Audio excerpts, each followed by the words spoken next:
At one point in undergrad, I was drinking a 2-liter of Mountain Dew a day. I do not recommend this.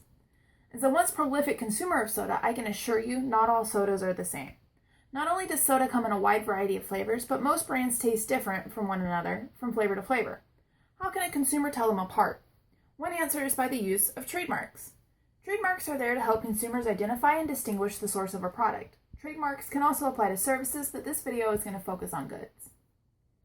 Trademarks help me quickly select the soda I want, and I know I'm getting a product that will be virtually identical to the same product I previously bought from that brand. The more distinctive a mark is, the more likely it is able to be trademarked and will offer the company protection for their goods. There is a spectrum of distinctiveness that is used to determine if a trademark is protectable. That spectrum has 4 categories that words or symbols can fall under: generic, descriptive, suggestive, and arbitrary or fanciful.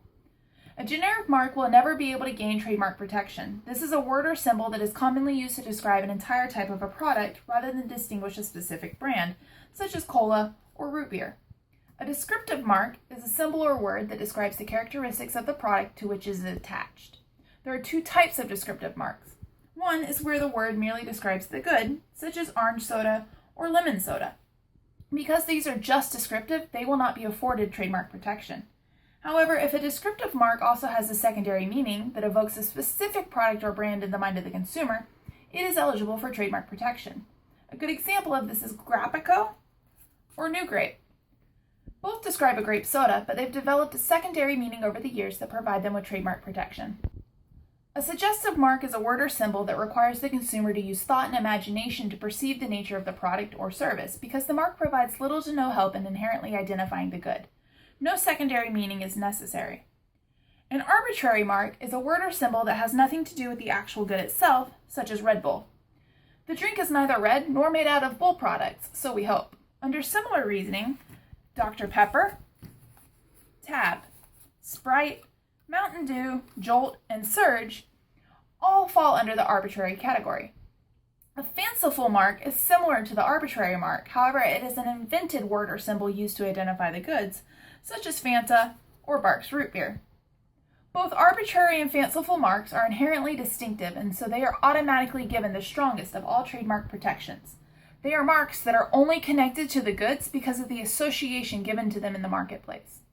It may seem simple to organize marks into this spectrum, but in reality, rather than being nice, neat circles, most of these circles will overlap with their neighbor, and that's where we have conflict.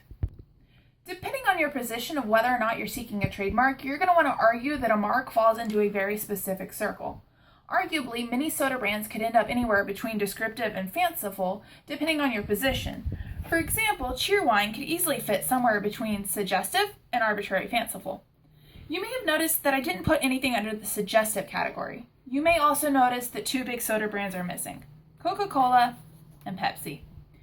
I believe both of these fit best under suggestive marks, based on the cola flavor and the naming history behind both products. Obviously, if I worked for either company, I would argue that they fit within the arbitrary or fanciful category. Unfortunately, trademarks can also be lost via genericide. This is when a product name is used so often by the public to describe a general type of product that it becomes commonplace and the brand loses trademark protection. This has happened to several products in the past, including aspirin. While initially a fanciful mark, it ended up becoming generic. Aspirin is actually called acetylsalicylic acid. Kleenex is another mark that seems fanciful, but because the public often uses it to describe all disposable facial tissues, it's actually in danger of becoming generic one day. Band-Aid is also in the same danger of becoming a generic term for adhesive bandages, rather than staying as a suggestive or descriptive with secondary meaning mark. Returning back to sodas, thanks in large part to the dialect of the South, Coke itself may one day be in danger of genericide. But let's hope not, because if you offer me a Coke and you hand me a Pepsi, I'm going to throw it right back at you.